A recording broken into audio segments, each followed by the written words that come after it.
Today is Sunday, April 27th, 2025, and this is episode 304 of the Defensive Security Podcast. My name is Jerry Bell, and joining me today, as always, is the illustrious Mr. Andrew Kalat, who may or may not be up for Pope, I guess, as from what I hear.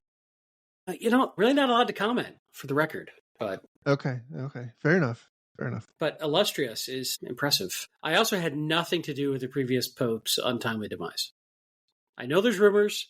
I just want to state for the record, I wasn't even near the Vatican, and I'm important clarification. I'm sorry for his passing. I do want to know, for all the people who are in the audience for his funeral, because they come out of that with like +2 versus undead for like 24 hours. Did any of them make use of it? That's a good question. I've not heard anything about that. It's tough to get. I mean, that's a high Maybe they level don't know. spell. Maybe they don't know. Maybe. Anyway, good evening, sir. Thank you for having me as always. How are you? Doing great. Thank you. And how are you? I am 2 weeks away from a very needed vacation, so I'm doing well. Awesome. So just a reminder that the thoughts and I guess I should have already said this before. The thoughts and opinions we express on the show are ours and not those of our employers. And next is a thank you to all of our Patreon donors. Thank you very much for your continued support. And as always, if you would like to support our show, you can find a link to our Patreon page in our show notes at our website at defensivesecurity.org. But in the meantime, I'm going to take a little break and let you listen to a message from our new sponsor. This episode is sponsored by Firewall Plus, the firewall for your firewall. Because let's be real. You thought one was enough? That's cute. Hackers are leveling up and your lonely little firewall is begging for help. Firewall Plus stacks on top of your existing security like an overprotective big brother, double encrypting, ultra filtering, and basically making your data an impenetrable fortress of nope. Don't wait until your firewall cries for help. Get Firewall Plus today. Use code DOUBLEDOWN for 20% off Firewall Plus, because one firewall is just a speed bump for hackers. So that was pretty cool. We've got some interesting sponsors these days, and I appreciate their support. And also, I just want to echo thanks to our Patreon donors. They're the ones who really make it. Without them, where would we be? I don't know. Good question. All right, so let's jump into some stories. The first one today comes from Cybersecurity Dive, and the title here is BEC Scams Investment Fraud Accounted for Biggest Cybercrime Losses in 2024. This is based on a report published by the FBI here in the U.S. It's, I think, a somewhat self-serving report on their part, but has a fairly comprehensive breakdown of the different cybercrime reports that were sent to them. And in total, there were many thousands of cases, 159,000, in fact, totaling $16.6 billion in losses. That's a fairly sizable population. A lot of the issues here, I would say, are impacting individual people. And so while obviously that's a bad thing, it's typically not the focus of our show.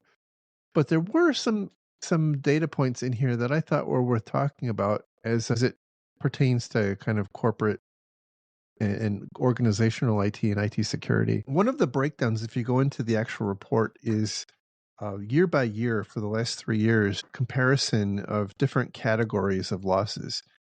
And there's some really, I think, remarkable changes over time. The first of which is related to employment. Now, they don't do a great job of explaining what is covered in employment, but I think we can use our imaginations on what's covered in that. But it in 2022 resulted in $52 million of loss. In 2023, it was $70 million. And then in 2024, it was $264 million. So that's starting to be some real money. That's a huge jump. And I am wondering, my hypothesis is that this is uh, an emerging tactic that we're seeing across many fronts. And one of the heads on that hydra is what we've seen happening with the North Korean IT scams. We're also seeing an emergence of new ransomware actors who are luring victims through fake, recruiting, basically being portraying a fake recruiter, or providing resumes that are weaponized with malware and so on. So I think it's such a stark increase that it feels like there's a lot more behind that. And I think it's further a problem because, look, we're in a crappy macroeconomic time, and lots of companies are going through layoffs, and employees in these times tend to get unhappy, and they look for new jobs, and that can put your infrastructure at risk. And then on the converse side, we have an entire department typically whose job responsibility is to open up unsolicited file attachments in HR and recruiting. And so I think, this is a signal in my eyes that says we really need to be a little more diligent about how we how we guard against those perils. Yep, I agree. The social engineering aspect of it is also something else I want to talk to, which is interesting and growing and rapidly growing more than just the malware aspect. In fact, they break down, social manipulation engineering against malware, and it's a far higher amount because it's so effective. But one thing that's really interesting that I don't know has gotten a ton of coverage is there's a lot of people who are actually been kidnapped or literally human trafficked and forced to work in these call center environments to conduct these various social engineering attacks to win their freedom, especially in Southeast Asia. There's these huge groups that recently got raided. I think there was like 7,000 victims that were freed in, I think, maybe Myanmar or somewhere down in Malaysia, someplace in Southeast Asia, that they don't know what to do with. They're trying to get them back home. So it's a very real problem. Like, some of these scammers are actually victims themselves who are being forced to conduct these scams, which is, a heck of a motivation for your freedom. So it's all around, it's a nasty business, and it's very ugly for everybody. And apparently fairly lucrative too, based Well, on the numbers. tell us, Jerry. I don't know. I I mean, don't know. since you've been unemployed, you've got to do something with your time. My income is exactly zero. I've been taking pictures of orchids. That's what I do now, and record podcasts. So, but it's, by the way, I do want to just go back to something you said. I was talking to someone recently about, there's a whole genre of videos on, especially on YouTube, but on some of the other platforms too, about trolling the scammers.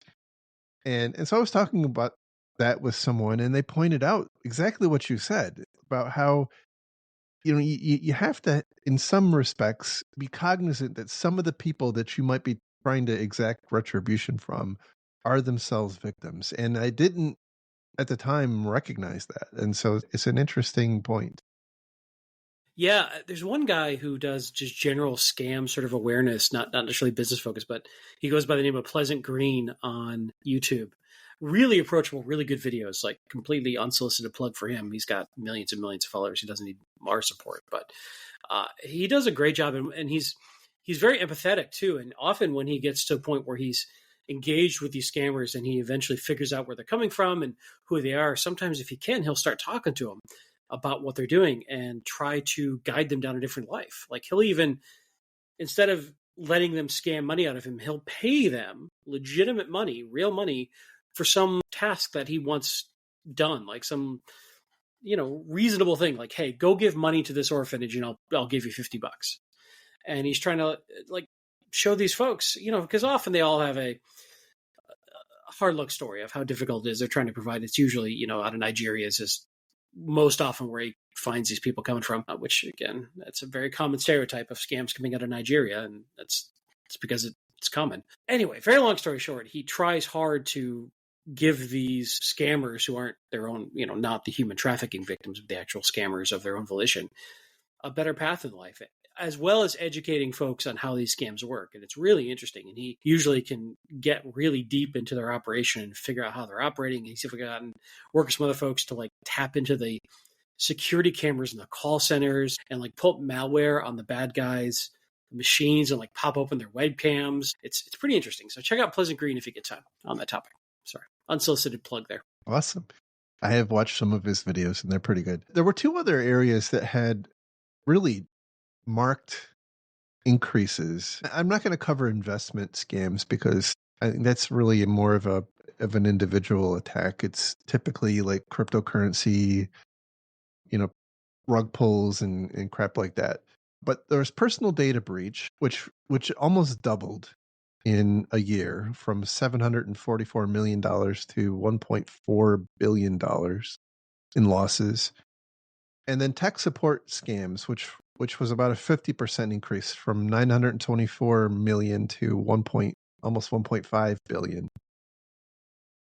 And I think both of these are relevant to organizational IT, even if maybe they're this is kind of commingled data between individual people and companies. Again, they don't really break down what's underneath this. You can kind of use your imagination what's under personal data breach. That is excluded, by the way. They do call out malware separately, and they call out ransomware separately as well. So I think this is more people's personal information being used to facilitate other types of crime. And so I think from just from an organizational IT perspective, we have to be cognizant that there's a big market for that. There's a lot of money to be made here, and a lot of our companies keep this kind of information that is becoming, I would say, much more attractive to these adversaries. And so, kind of like I'm going to rail on cryptocurrencies later in the show, this is where the money is. And so we have to be cognizant that, the actors are coming after it. And so it may take a little bit of time for that to flow through into corporate IT. And certainly it's already been a problem, but I think we're going to see this becoming a lot more acute. And then obviously the other is tech support, which we just talked a little bit about, but this is becoming a big problem in a lot of different venues. We've talked several times now about some of the scams that are happening with spam, right? Where company or where the adversary will just, overload victims inside a company with spam, and then they will contact them through like a Microsoft Teams or a Slack or what have you, under the guise of helping them, under the guise of being part of the company's IT and helping them get out from this spam hell that they find themselves in. And in the process, they provide some sort of access into the organization to that adversary. And so I think this as a tactic is becoming extremely well refined. And so I Yep. think we have to be cognizant that, this, my view is this needs to play a much more prominent part of our security awareness training. But I also think we have to integrate it into more of our technical control set and, making sure that we're using things like passkeys. But also we have to be aware that, look, some of the ways these things are happening are stealing like access tokens, which are a little bit orthogonal to how authentication, like normal authentication flows work. And so, we have to be cognizant that the adversaries are like, they're out there. They are staying on top of their game here. And so, just and I guess the other thing I was going to say is making sure that you have the right business processes in place so that um, you know you're a little more resistant to kind of the normal fraud schemes. Yeah, quick related story. It wasn't a business, but it was an individual I was helping with who got caught up in a tech support scam. And the way it started with them is they were trying to contact a vendor's technical support. And They Googled for their number, and the first 5 or 6 hits were all scams. They were all fake numbers that were purchased with Google ads, basically, to push them higher in the sponsored rankings. And it looked like a legitimate number for that business's support for the IT vendor they were trying to reach, but it was a call center, and a scam call center that was set up specifically to scam them, knowing that they were going to get calls looking for this other vendor and pretending to be them, and then starting the script that ultimately led to a big loss of money, unfortunately. That's unfortunate. And I Yeah. really think AI is becoming a force multiplier for adversaries here, because they can run these attacks at scale in a way that Mm-hmm. tends to be much more fine-tuned to individual people. Like, as an example, my wife got a text. We have an account at a small neighborhood credit union that has like 10 branches. It's not well known. And she got a very, very well crafted fish in a text from that purported to be. Now she recognized it for what it was, and we had a laugh about it. But that was it, and I really think that is because it's becoming easier to target, to do kind of a spear phishing campaign en masse. And I think it's making it more financially viable for new classes of actors to perpetrate these types of attacks. Jerry, I worked really hard on that fish. I'm kind of annoyed that you guys didn't fall for it, just so you know. Well, All right. Our next story comes from Bleeping Computer, and the title here is Asus releases fix for AMI bug that lets hackers brick servers. It's interesting because over the years, we have talked about hardware related problems a lot. And on the one hand, I will say I don't think they've manifested themselves as a like pervasive attack tactic, but the opportunity I feel like is there and is just a ticking time bomb. So in this instance, we have AMI, American Megatrends International. They have a class of server boards that have a particular type of baseboard management controller that has a vulnerability. And like all good baseboard management controller vulnerabilities, it's like a perfect 10, low sophistication, no authentication, complete ownership. Everything is as bad as it can be. Why would it be anything else? Yeah, it's like there's very little secure coding put around any of this stuff because they seem to have this assumption it'll never be exposed. It's not open to attack. It's all hidden and private, so they don't go through any of the rigor you would go through for an internet facing service, you would hope, at least. It's funny. We just talked about this like 2 shows ago, the prevalence of these management interfaces being easily popped. And Yes. here's another one. Yes. So, look, there's two common ways that this manifests as a problem, right? Well, maybe three. Typically, higher end servers will have a dedicated interface, a dedicated network interface. And in those instances, you can put it onto its own separate VLAN. And if that is the case, I would absolutely recommend doing that. In a former life, we would actually wire them to a switch, and then we would disable the switch port. And then if you needed to connect, because like it's such a problem, these baseboard controllers are so problematic that it's just too risky. Even on a private network, we would literally turn the ports off until we needed to access them, and then we would enable the port. Now, Which you could still do remotely, right? You still we could have still do. remote management. You just got to Absolutely. go into the switch first. Yeah. It was another step. That's a good idea.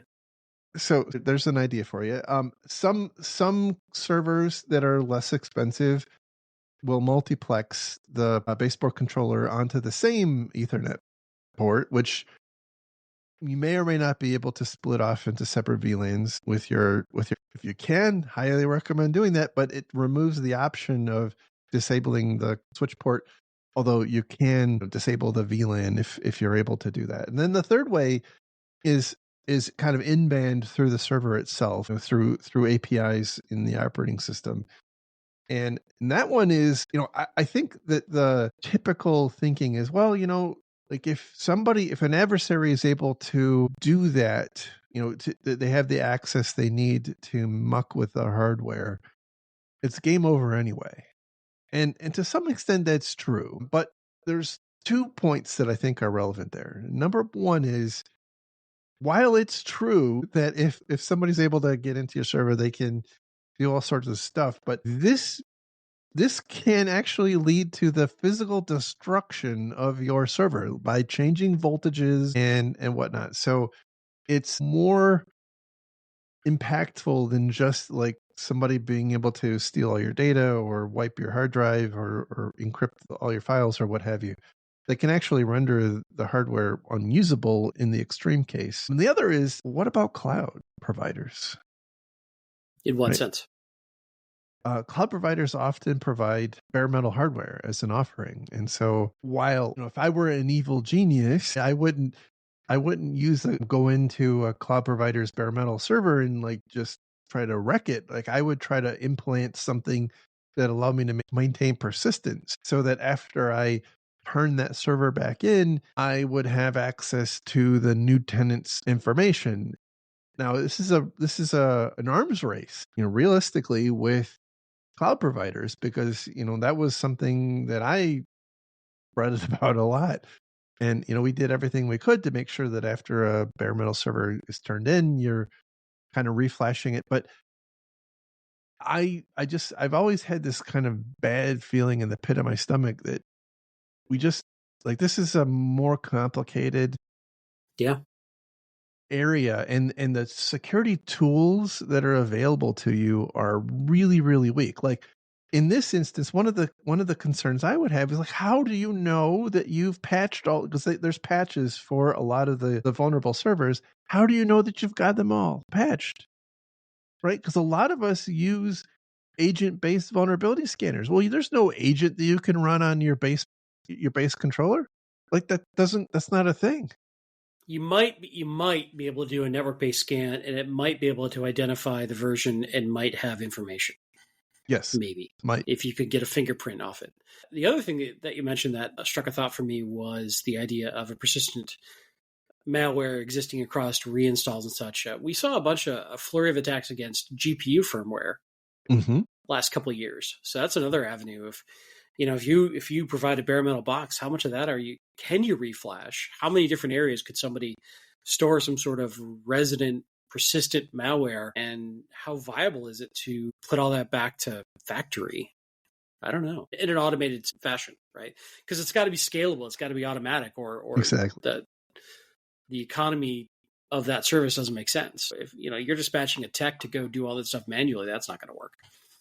Right. Exactly. Exactly. So So the other issue too is that over time, we typically the average organization typically runs their server hardware longer than the manufacturers provide support. yeah, it's true. And so there is a point at which there will be a vulnerability, and look, this happens a lot, right? There'll be a vulnerability in the base, the baseboard controller that isn't patched and will Yeah, not there's be no patched. CVE issued. Maybe there's no research being done. There's no patch being released. This is the really pernicious problem with end of life and end of support gear and Mhm. software out there, which is if you're relying on something to tell you that there is, well, one, we're way behind on CVEs, and that's a whole other ball of wax of just a CVE getting issued, much less, and that's only for things that are in support or under in a current support cycle. For things that are end of life or end of support, you may not be getting any of those notifications. In fact, most of the time you won't. And so you really, in my opinion, you really do have to care about things that are being run in your environment that are no longer under any sort of support model from a patch perspective, because you've got a very false sense of security because you're not lighting up unless something has awareness to say, hey, this is end of life. Otherwise, you're not getting CVE reports on that. Yeah, and I think it's obvious. Well, I mean, I'm not going to say it's obvious because if it was obvious, we wouldn't have as many problems as we do.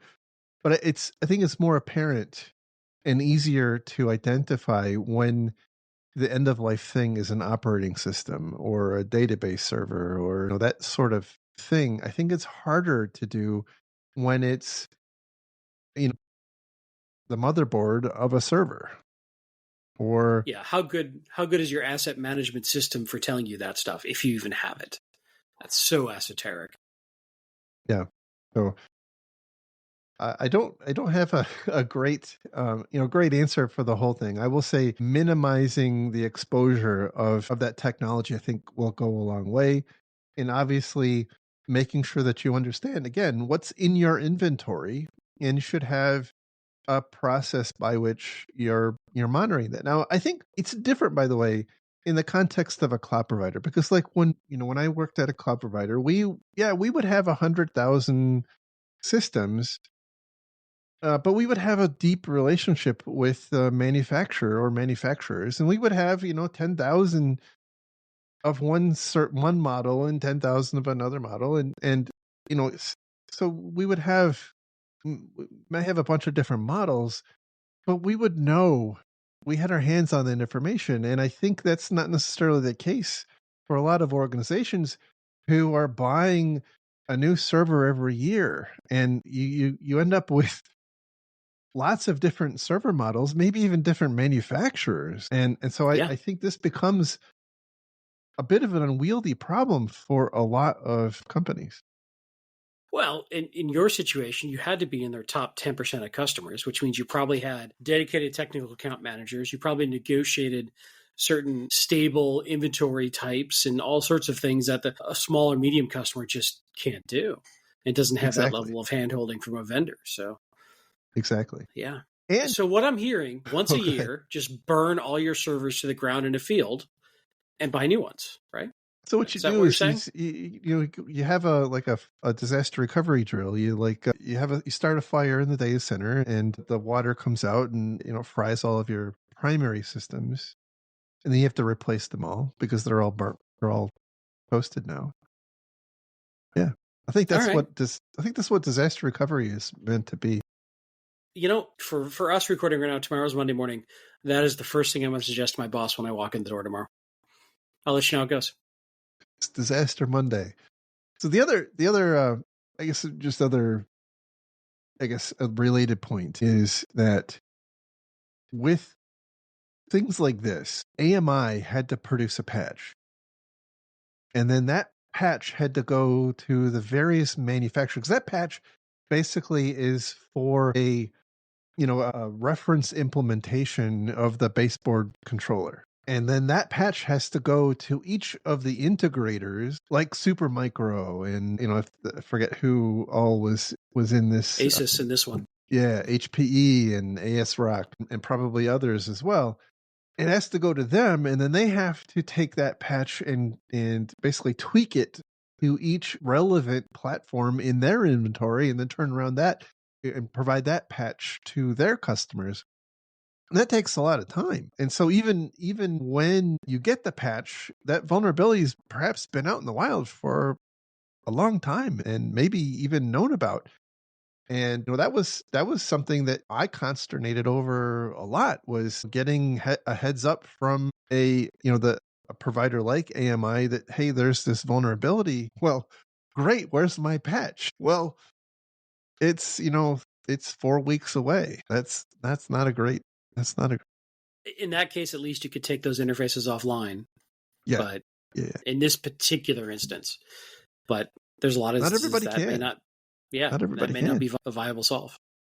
And I also think that for the preponderance of consumer, like organizational consumers of servers, like the first time you become aware that there's a problem is when, assuming you have a great relationship with your server manufacturer, that they tell you there's a patch to install.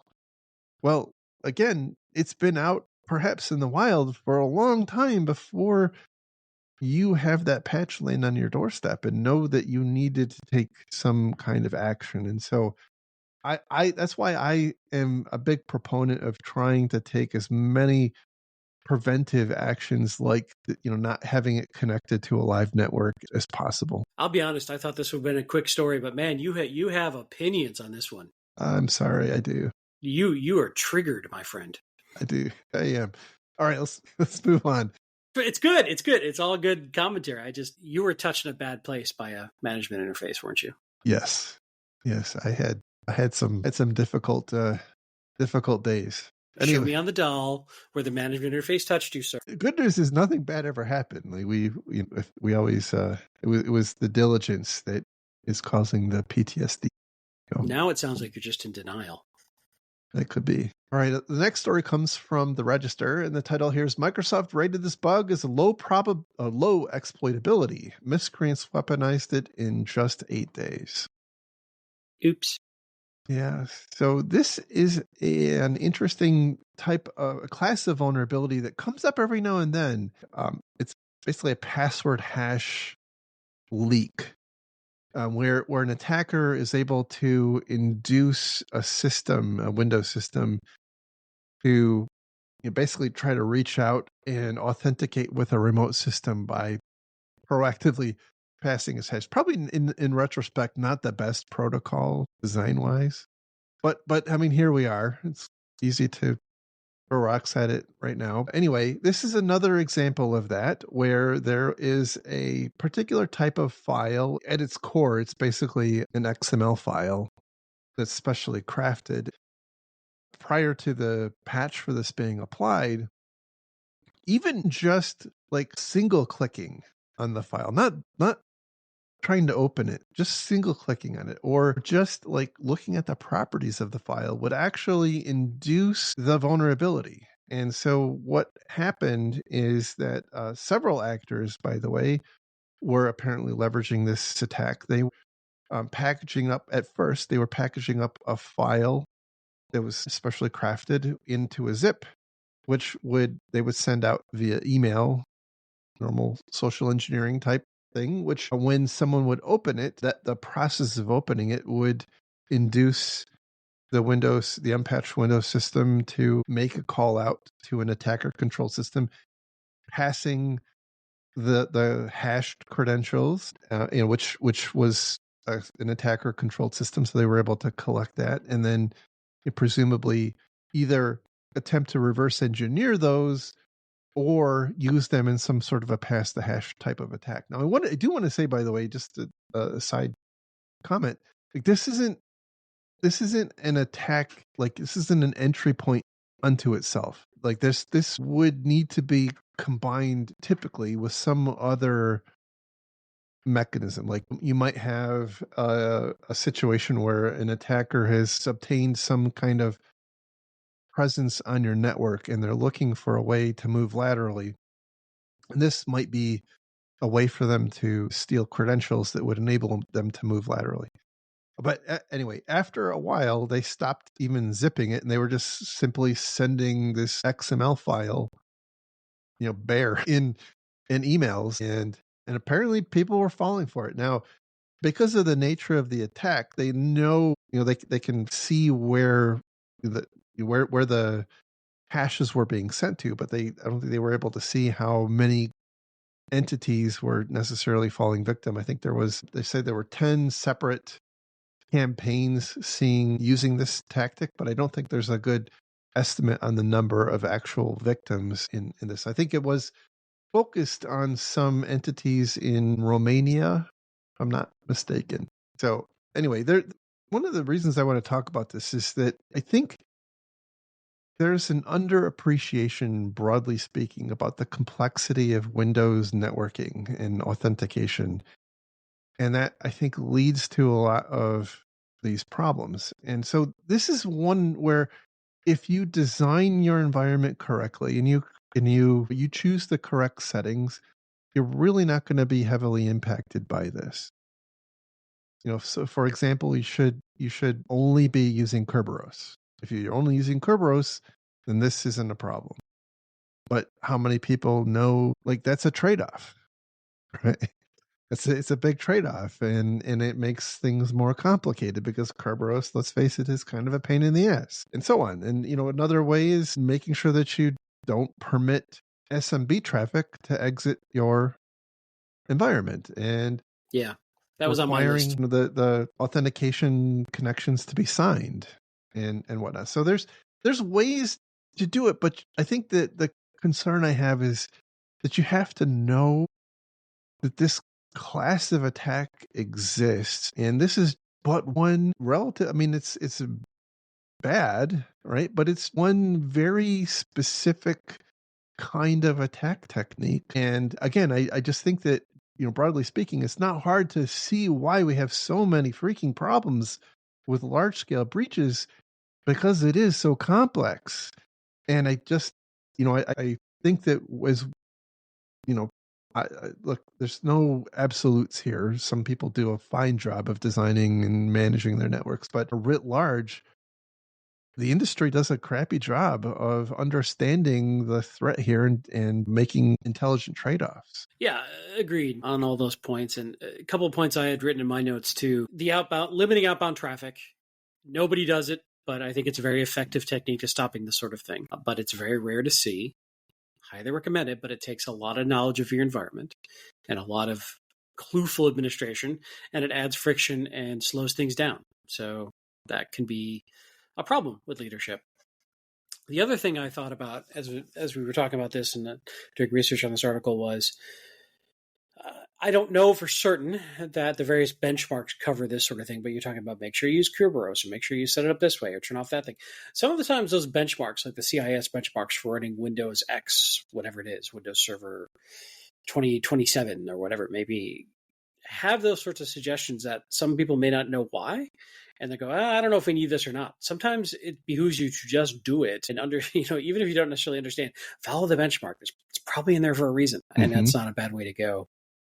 The other thing that was interesting to me is that this was stated as a low exploitability possibility, and yet within 8 days, we had exploits, active exploits. So we were talking about this on a previous show recently about prioritizing patches and understanding which ones are most likely to get you popped and trying to focus on those first. But this is sort of an antithesis of that, where we thought we were prioritizing properly. We thought this was not going to be a high probability of exploitability. It could maybe go on a backwarder, maybe have a 60 or 90-day SLA, not be as important. Well, the experts were wrong on this one. So this kind of speeds back to, man, maybe we need to just try to auto patch as much as we can, especially in a Windows environment. I get how disruptive that is. I get why lots of people could come up with reasons why that's a bad idea or it doesn't work well and could cause other problems. There's no easy answer here. But in this case, we were trying to rely on exploitability metrics as part of a exploitability score, EPSS score, which we talked about in a previous show, and it was incorrect. So I'm not saying throw out that entire methodology, but at least understand that there are times it's not accurate, and it still behooves you to patch as much as you can, as quick as you can. Yeah. I did have one of the things I wanted to talk about relative to this is that our understanding can evolve. And I go back to the reality is most organizations patch management, and because let's face it, nobody has a vulnerability management program. Most companies' patch management program assumes a consistent understanding or consistent view of the severity of a patch or vulnerability. And that is, as this story points out, a very naive view. Certainly can start out with a particular understanding, but over time, that understanding can change on a dime. Look, I think one of the stories we talked about last time was the relatively low number of CVEs that were exploited in 2024 relative to the total number of CVEs. And so some portion of those CVEs when they were released weren't viewed as critical, right? But at some point they crossed the threshold where they were actually actively being exploited. And, at that point, the way you think about that has to change. Now, the US government, and I know this is also in the process of changing, has established this known exploited vulnerability concept, which is, I think, an attempt to try to counterbalance that by calling things out as our understanding changes. But gosh, I think that we've in some regards painted ourselves into a corner with the way that we've constructed the basic principles of patch management. Anyway, another thing I guess got too many feelings about. No, it's good. It's a tough struggle, man. It really is. And It feels like you're just rolling the dice every day, trying to figure out what to patch first, and you're playing the odds. It's frankly the honest truth is there's no great answer here, because I think if you truly were able to patch everything rapidly and quickly and effectively, you probably would be judged to be spending too much time, energy, and money on your security program for most organizations. Yep, probably so. And I know that sounds weird in a vacuum if you haven't worked in that environment, but there's some magic amount of resources that a company wants to spend against revenue, against staff, against whatever it is on security, and they want to keep that number as low as possible. And the reality is that means that often security is running on the ragged edge of too much risk and not enough resources. And it's much more art than science trying to figure that out. It's a good point. Every dollar you spend on security or security operations is a dollar that's not going someplace else, like building new products or what have you. Or your next yacht payment. Or my next yacht payment. Look, it's an interesting point. I think I've told this story before. I used to work. I found myself at one point kind of being the CIO, de facto CIO of a company, working for the COO for a period of time. And the one thing he said to me was, if you get hacked, I'm going to fire you. And if you pass every audit with flying colors, I'm going to fire you. That's not stressful at all. His point was like, you got to make sure that you've got the dial turned so that you're spending the right amount of money, but not too much. And so, that anyway. is very, very difficult to know, except in retrospect. Absolutely. Absolutely. That's why CIOs and CISOs tend to make the big bucks. You feel that pressure on your neck. And then burn out quickly and go grow orchids all day. That's exactly right. All right. The next story we have today comes from Hacker News, and the title here is Ripple's XRPL.js NPM package backdoored steal private keys in major supply chain attack. No, look, I think this is probably not a pervasive enterprise IT concern unto itself, at least as it pertains to this particular issue. But this is another log on the fire. We've seen quite a few instances recently of these supply chain attacks where legitimate contributors to a legitimate open source program have been compromised and used to inject malicious code, which is exactly what appears to have happened here. An employee of Ripple who was an authorized contributor to this particular repository had their GitHub personal access token allegedly stolen and then used to inject this malicious code, which would then, if somebody downloaded it and ran it in certain circumstances, it would steal the private keys for their crypto wallet. I have personal thoughts about cryptocurrency being kind of like solely to enable crime lately. Ooh, hot take. Hot take from Jerry. But I do think that there are an increasing number of organizations that are involved in cryptocurrency. That the U.S. administration, for better or for worse, is kind of hot on the cryptocurrency bandwagon. I think it's not the best idea ever, but it is. And so I think we're going to see more and more movement into this space by companies.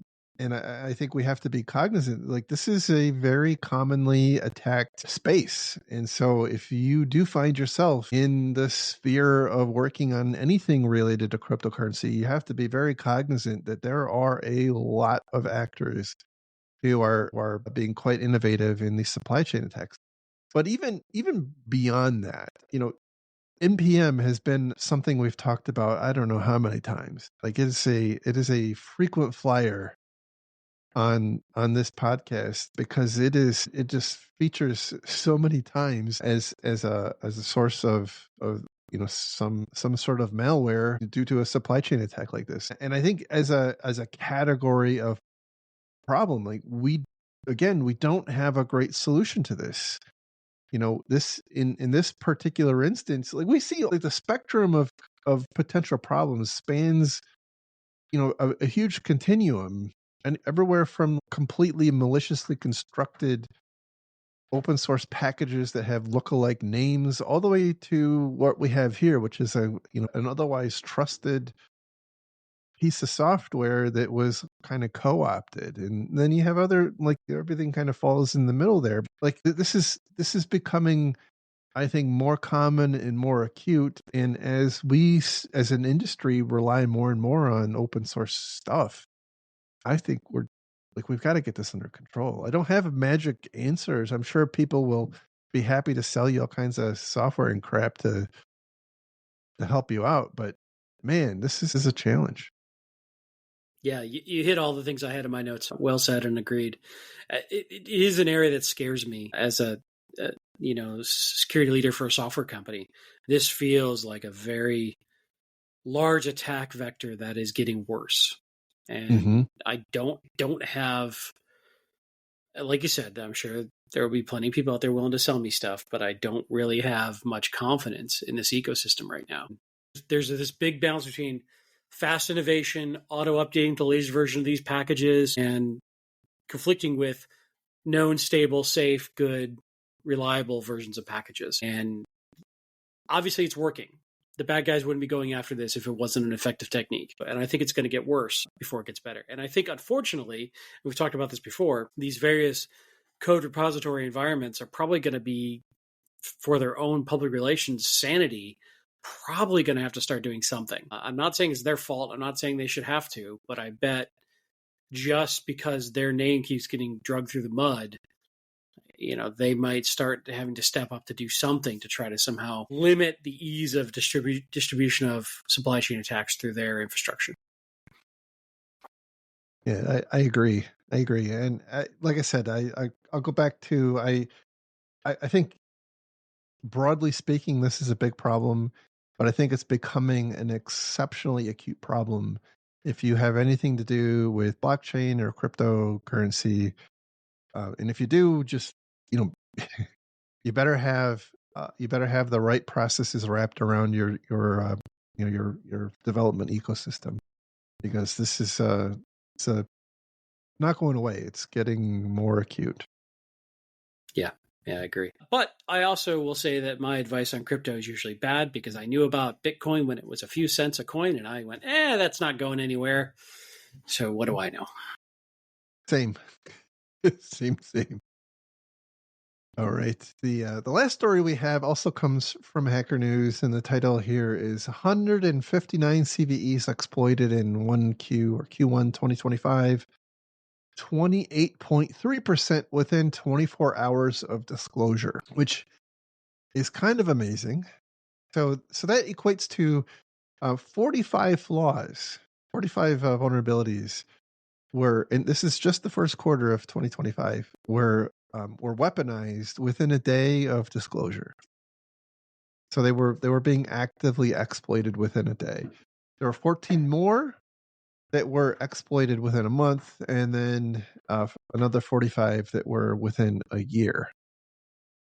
Now, a kind of a big component of that was content management system. So things like WordPress and the usual suspects, right? Not WordPress itself, but all those crappy plugins and whatnot. I'm sure. Every week, I get another notification about another WordPress plugin that has a serious security vulnerability, like clockwork. Every Yeah, week. it's a big problem. But while it is a big problem, I think the WordPress ecosystem has gotten much better at managing them and through auto updates and whatnot. Where I think it goes off the rails here is that the second most common type of device or software are network edge devices.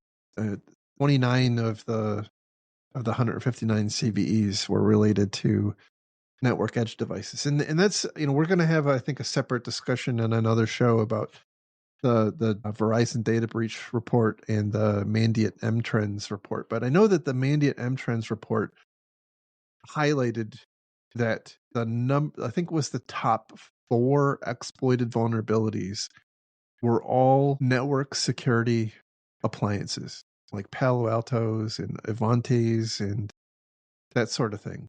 So, that What a is, terrible terrible view of our industry. What an indictment of our security industry.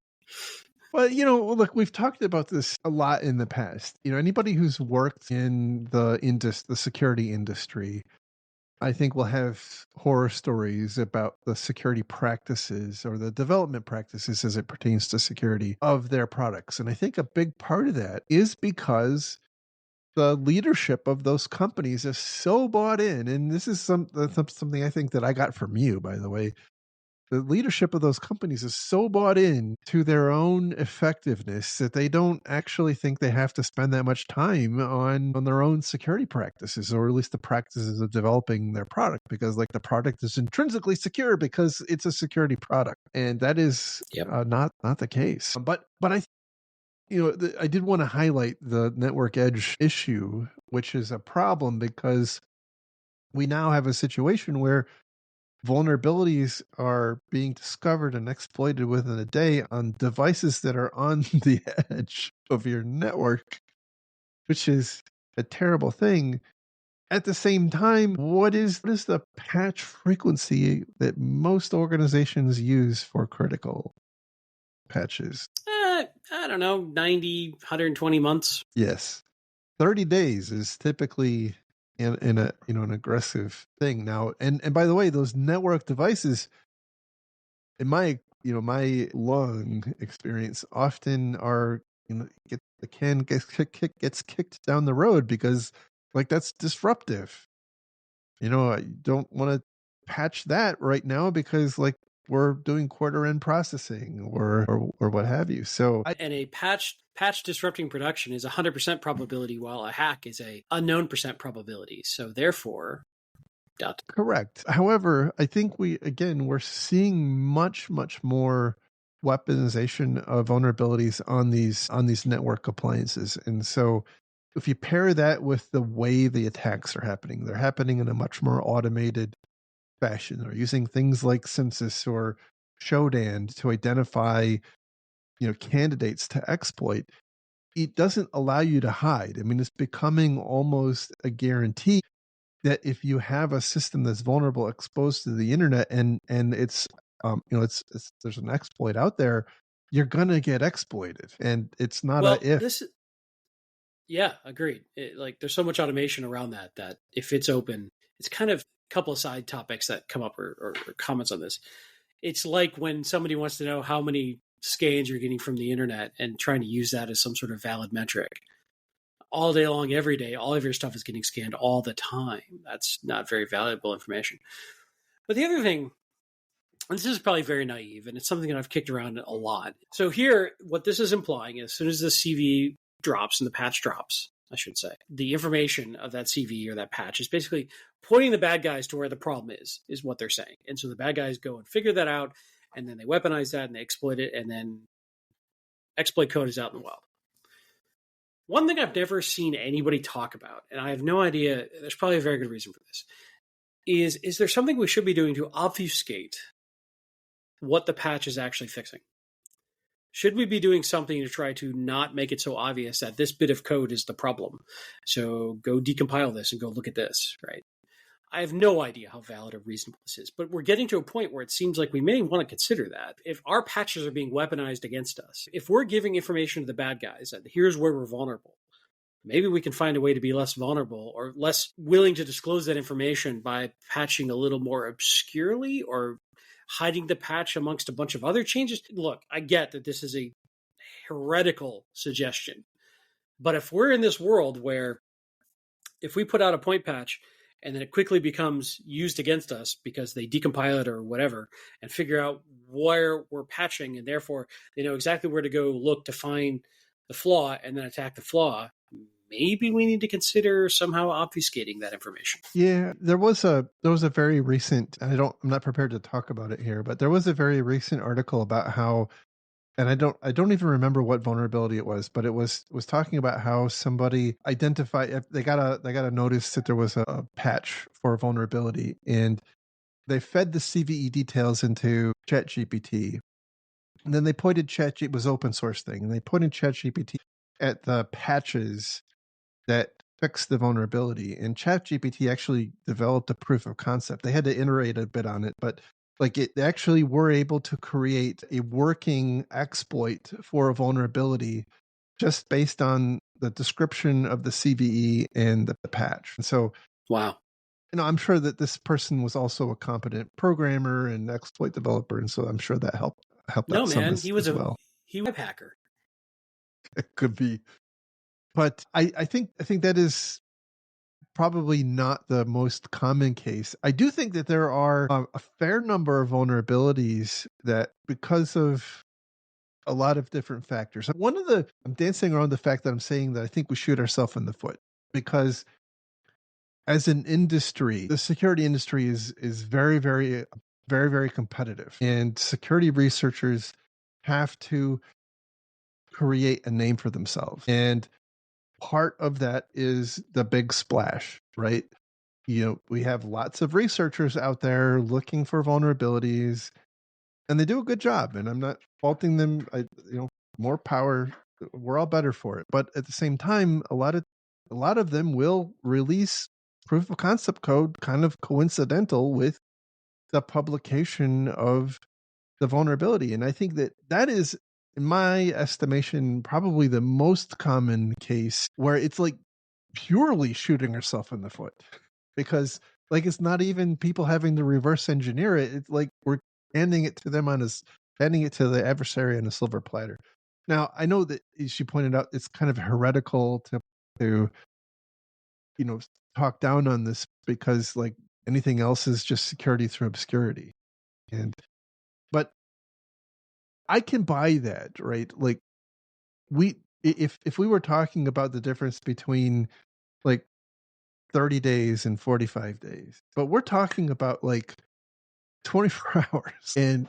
And I don't like this is a difficult situation. We're not in a situation where people are necessarily delaying patching. Like it's literally 24 hours before I exploitation mean, starts. And not everybody gets exploited within 24 hours, but do there you we go. need to move to just like immediate auto patching as a design, as a No, I table don't. stakes design criteria? Well, so if I focus back on the network edge devices, I haven't done any homework to pick it apart, but I believe that the preponderance of those exploits and vulnerabilities are against management panels that shouldn't be exposed to the internet in the first place. And so that's not to say that like everything is all puppy dogs and roses if you block those. Like it's still you're still have problems and it still needs to be patched. But perhaps you can wait a week and not get owned within 24 hours. But that's not universally true. There are some of those, I'm sure, that are like problems in the SSL VPN, parsing or something like that, where it is actually by design exposed to the internet, and it's exploitable, and it's like the only thing that you could have done different was to use a different company's technology.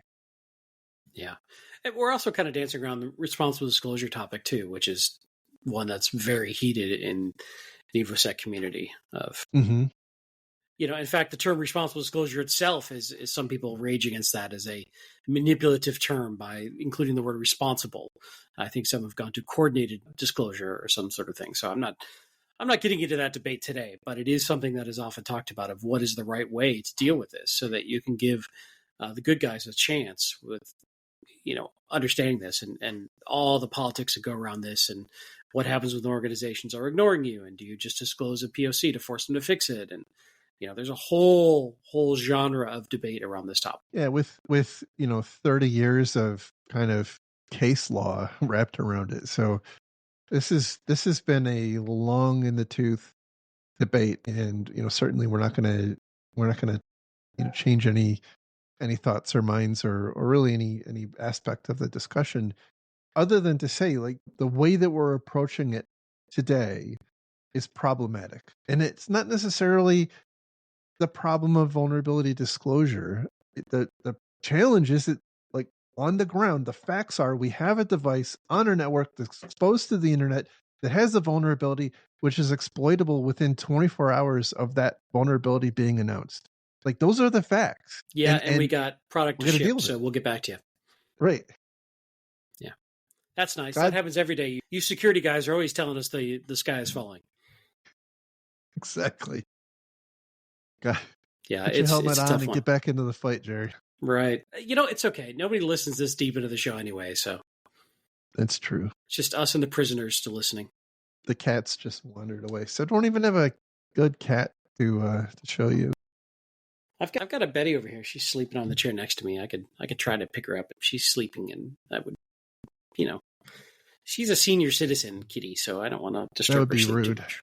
That would be very rude. Anyway, we'll cut it off there. My dinner is an hour. We're in the oven, so. Anyhow, thank you all for your time. I hope this was a useful discussion to you. Again, if you like the show and want to support our mission here, you can donate to our Patreon, and you can find a link to that in the show notes. You can also find links to all the stories we talked about in the show notes. Just look for episode 304 on defensivesecurity.org. And with that, where can people find you if they want to connect with you offline? Yeah, and I'd also say if you like our show, tell a friend. Post about us on various social media, LinkedIn or X or rent billboards. Blue Sky. Or, skywriting I hear is coming back. Skywriting, it's a good one. Maybe during your proposal to your significant other, just drop this in the video. Look, I'm trying to do what all the cool kids are doing today, these influencers. I don't quite understand it yet, but I'm trying. I like it. No? You're trying. You're right. Anyway, to answer your question, you can find me on X and infosec.exchange at Lerg, L-E-R-G, and also on LinkedIn under my name, Andrew Kalat. Although it's going to be tough to get to me on LinkedIn because I literally get about 80,327 unsolicited sales pitches per day on LinkedIn, but I'll try to keep an eye out for them. I still get sales pitches. The one I'm getting lately is recruiters who are hell-bent on presenting their slate of candidates to me, and I go back to them and I ask them if they've looked at my profile and I ask them exactly what do you think I would hire them for. Look, man, they booked a meeting. That's all that matters. Exactly. All right. You can find me, by the way, it's at Jerry at infosec.exchange. Infosec.exchange is the world's most awesome InfoSec social media site, bar none. Anybody who says otherwise is lying. It's true. 2 out of 2 people on this podcast agree. That's right. That's right. Anyway, thank you again. Hope you have a great week ahead, and we'll talk again soon. See you guys later. Bye-bye.